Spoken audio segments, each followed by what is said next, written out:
Bom dia! Dando sequência sobre o nosso assunto Reino Plantae, na aula de hoje vamos conhecer quem faz parte desse reino e como é a sua classificação. Então já sabemos que todas as plantas elas estão reunidas em um grande grupo, não é? Formando então o reino das plantas. Para facilitar o nosso entendimento, o nosso estudo, esse grande reino ele foi subdividido em grupos menores. Para que a gente consiga dividir essas plantas em grupos menores, a gente precisa ter um critério de avaliação.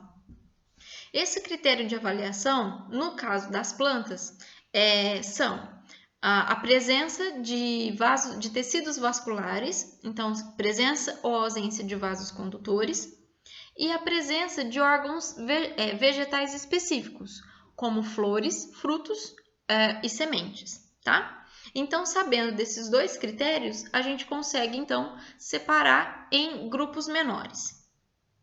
Então, utilizando o critério aí de presença e ausência de vasos condutores, a gente consegue separar o reino das plantas em dois grupos. Aquelas plantas que não possuem vasos condutores faz parte do grupo das plantas avasculares e, como exemplo, nós temos as briófitas. Já as plantas que possuem vasos condutores estão no grupo das plantas vasculares, ok? E aí, como exemplo, nós temos as pteridófitas, gimnospermas e angiospermas. Esse grupo das plantas vasculares, agora a gente pode colocar o outro critério, presença ou ausência de algum tipo de estrutura vegetal. No caso aqui, as sementes. Então, a gente consegue agora analisar se tem presença ou ausência de semente. Então, aí a gente consegue separar em mais dois grupos. Então, se a planta tem vasos condutores e não tem sementes, como as briófitas, elas estão em um grupo. Agora, se são vasculares, né, e possuem sementes, e aí a gente coloca em outros grupos. E aí nós temos as gimnospermas e as angiospermas. Dentro desse grupo que possuem sementes, a gente consegue ainda separar em dois outros grupos. Aquelas em que as sementes não ficam armazenadas em frutos, como ocorre com as gimnospermas, e aquelas que possuem sementes e essas sementes estão armazenadas dentro de um fruto, como é o caso das angiospermas. Seguindo uma linha evolutiva, então, desde do indivíduo, né, do organismo mais simples até o organismo mais complexo, a gente vai conhecer agora esses grupos, ok? Então, o primeiro grupo, que é o grupo mais simplesinho, né, de vegetais, estão as briófitas. Como exemplos, eu cito para vocês os musgos, as hepáticas e os antóceros. Provavelmente vocês já devem ter visto aí em alguma imagem semelhante, né, como essa. Um tapete verdinho em algum muro ou em alguma rocha, né? São os musgos, tá? As briófitas, elas possuem uma grande importância ecológica. Por quê? Porque elas conseguem manter a umidade do solo e com isso evita o processo de erosão, além de servir de abrigo para alguns animais e de alimento para outros, tá? Uma outra função ecológica também das briófitas é que elas são espécies pioneiras. O que isso quer dizer? Quando vai se formar um ecossistema, o primeiro indivíduo, o primeiro ser vivo que aparece num determinado local são as briófitas. As briófitas são as primeiras que chegam e aí elas vão atraindo outras espécies de vegetais e os animais. Não possuem vasos condutores, ou seja, são plantas avasculares. O transporte da água e dos nutrientes, nesse caso, nesse grupo, é feito de uma célula para outra. E esse quesito implica, né, diretamente no desenvolvimento da planta. Então, ela não consegue crescer, ela não consegue desenvolver devido ao fato de não ter vasos condutores, tá certo? Além de não terem raízes, caules e folhas verdadeiros. Então, daí nós chamamos, né, essas estruturas de rizoides, cauloides e filoides. E no período, né, no momento de reprodução, elas vão apresentar uma alternância de gerações. O que é isso? uma fase que é uma fase reprodutiva de forma assexuada e uma outra fase reprodutiva de forma sexuada. Aqui na imagem, coloquei aqui para vocês os rizoides, o rizoide, os cauloides e os filóides. Essas três estruturas, filóide, cauloide e rizoide, formam, né, a parte do gametófito. O que seria isso? É onde vão ser produzidas os gametas, as células reprodutivas do musgo, ok? Depois que aconteceu a fecundação, o processo de reprodução, vai se desenvolver outras estruturas, como a haste e a cápsula. E dentro da cápsula estão os esporos. E aí, nós classificamos a haste, a cápsula e o esporo como estruturas esporofítica, tá? Ou esporófito. Esporófito é, no caso, a fase reprodutiva que aparece os esporos. Então, olhando aqui na imagem, para a gente entender essa reprodução, como que os musgos se reproduzem. Aqui eu tenho uma plantinha feminina. Por que eu sei que é feminina? Porque vai desenvolver na planta feminina a haste e a cápsula, porque é dentro da cápsula que vão estar os bebezinhos, os esporos, ok? Quando esses esporos estão maduros, a cápsula se rompe e libera esses esporos para o ambiente. Eles vão cair em algum local, se encontrar condições favoráveis, eles vão começar a germinar. Então, vão formar os musgos masculinos e os musgos femininos. O musgo, aí eles se desenvolvem, crescem, né? E quando eles estão já na fase adulta, o musgo masculino, ele começa a produzir gametas masculinos. E a plantinha, né, o musgo feminino, começa a produzir os gametas femininos. Para que aconteça a reprodução, gameta masculino precisa chegar até a planta feminina. Quem vai fazer esse transporte vai ser as gotículas de água. Então, essa forma de reprodução ela é extremamente dependente de água para poder acontecer. Aí uma gotinha de água cai sobre a planta masculina, pega-se esses gametas masculinos e aí ela tem que chegar, essa gotícula de água, até a plantinha feminina. Se acontecer esse encontro, gameta masculino encontra gameta feminino, acontece o processo, né, de fecundação, né, fecunda, e aí começa a formar os esporos, tá? Que são os filhotinhos. Formou-se esporo, começa a se formar a cápsula. Essa cápsula, então, depois vai se desenvolver a haste, né? A cápsula vai estar na ponta da haste, e aí quando esses esporos estiverem todos maduros, a cápsula se rompe e libera os esporos para o ambiente para continuar o processo reprodutivo.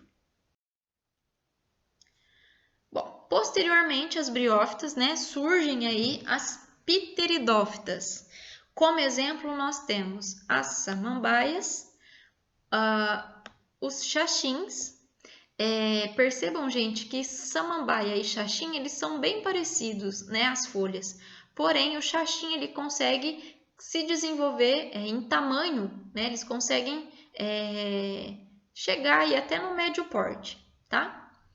E as avencas e as cavalinhas. Aqui nós temos presença agora de vasos condutores. Então, são as primeiras plantas que já têm a presença de vasos condutores. O fato de possuir vasos condutores permite que elas consigam crescer, tá? E aí se distribuir por um grande número de ecossistemas. Esse tipo de planta, gente, as pteridófitas, elas também conseguem manter a umidade do solo, então também é de grande importância ecológica e também serve de abrigo e de alimento para várias espécies, tá? E no momento de reprodução também acontece aquela alternância de gerações. Então, existem estruturas para produzir os gametas e existem estruturas para que se produzam os esporos. Vamos dar uma olhadinha aqui no processo reprodutivo das pteridófitas. Provavelmente vocês já devem ter visto uma samambaia, né? E já devem ter se perguntado o que são aquelas bolinhas, aqueles pontinhos pretinhos nas folhas, em cada folíolo, tá? Esses pontinhos, gente, são soros. Esses soros é o local onde estão os esporos, que os bebezinhos, né, das pteridófitas. Então, vamos entender o ciclo reprodutivo, ó. Então, esses soros, eles aparecem quando quando a planta já está adulta. E aí, eles aparecem, eles ficam maduros, e quando o soro estiver maduro, vai acontecer a liberação dos esporos para o ambiente. Esses esporos, eles vão ficar no ambiente até encontrar condições adequadas, até encontrar um local adequado, e aí ele começa a germinar. E aí, dessa germinação, aparece uma plantinha, uma folhinha. Essa folhinha, gente, ela é chamada de prótalo. E olha que legal, ela tem o formato de um coraçãozinho, tá? Nesse prótalo, nós vamos encontrar os dois gametas, o gameta feminino e o gameta masculino. O gameta masculino nós chamamos de anterozoides e o gameta feminino é chamado de oosfera. Então, o que acontece? O anterozoide ele precisa chegar até o gameta feminino para acontecer a fecundação. Quem vai fazer esse transporte vai ser a água novamente. Então, a água precisa cair sobre o prótalo, sobre os gametas masculinos e escorrer até a parte onde estão os gametas femininos. Quando eles se encontram, acontece a fertilização. Dessa fertilização surge o zigoto, né, que é o embriãozinho da planta, o bebezinho, e aí ela vai se desenvolver numa plantinha jovenzinha. Então, começa a se formar uma nova planta, e aí aqui nós temos a formação de uma folhinha jovem. Ela vai crescendo, essa folhinha ela fica toda enroladinha, ela vai se desenvolvendo até formar, se desenrolando até formar uma folha, a folha da samambaia mesmo bonita. Quando ela estiver madura, começa a aparecer os soros, tá? Dentro de cada soro estão os esporos, que vão ficar nesse local até ficar maduro e ser liberado para o ambiente. E aí o ciclo recomeça. Sobre o grupo das gimnospermas, nós podemos citar aí como exemplos as sequoias. As sequoias são árvores imensas, viu? As araucárias, pinheiros, ciprestes, entre outros, tá? Também são plantas que possuem vasos condutores de seiva. E aí, gente, aqui nesse grupo, esses vasos condutores permitiram que elas crescessem, assim, chegando a altura exorbitante, tá? Então, são plantas de grande porte. Nesse grupo aparece uma novidade evolutiva, que é a presença de semente. Aqui as sementes, ó, que é o pinhão. Já ouviram falar? Provavelmente vocês já ouviram falar. Porém, essas sementes, elas não estão armazenadas dentro de um fruto, tá? Então, a novidade evolutiva aqui é a presença de semente, mas sem fruto. E na reprodução também aparece, né, a alternância de geração. E aqui a gente vai falar que para acontecer o transporte do gameta masculino até o gameta feminino, quem vai fazer esse transporte será o vento e não a água, como nós vimos nas briófitas e nas pteridófitas, ok? Esse tipo de polinização é denominado de anemofilia. Então, vamos dar uma olhadinha agora no processo de reprodução. Então, nós temos aqui, ó, uma gimnosperma feminina, né, uma árvore feminina, e uma árvore masculina. A árvore feminina ela vai produzir a parte reprodutiva, que nós chamamos de cone ou estróbilo, e a planta masculina também vai produzir a sua estrutura reprodutiva, também um estróbilo ou um cone reprodutivo, tá? A planta masculina, minha gente, nesse cone masculino, ela vai produzir o gameta, que nós chamamos de grão de pólen.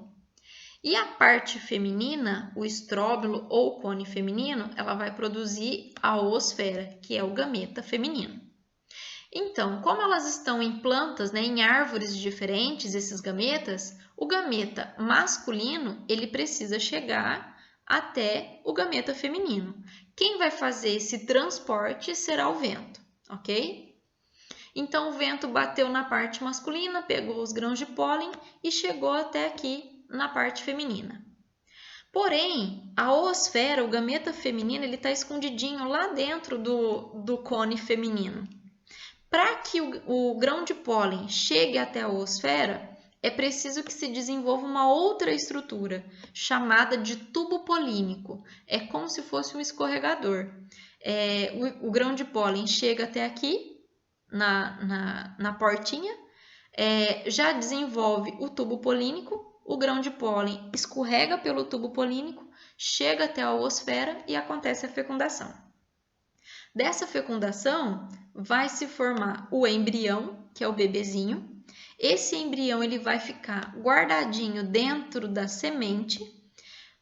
Dentro da semente nós vamos encontrar uma massinha chamada de... é uma reserva de alimento, tá? Na qual o embrião ele vai sendo alimentado, ele vai se alimentar dessa reserva, até que essa semente encontre condições adequadas no ambiente e comece a germinar e a formar uma nova plantinha.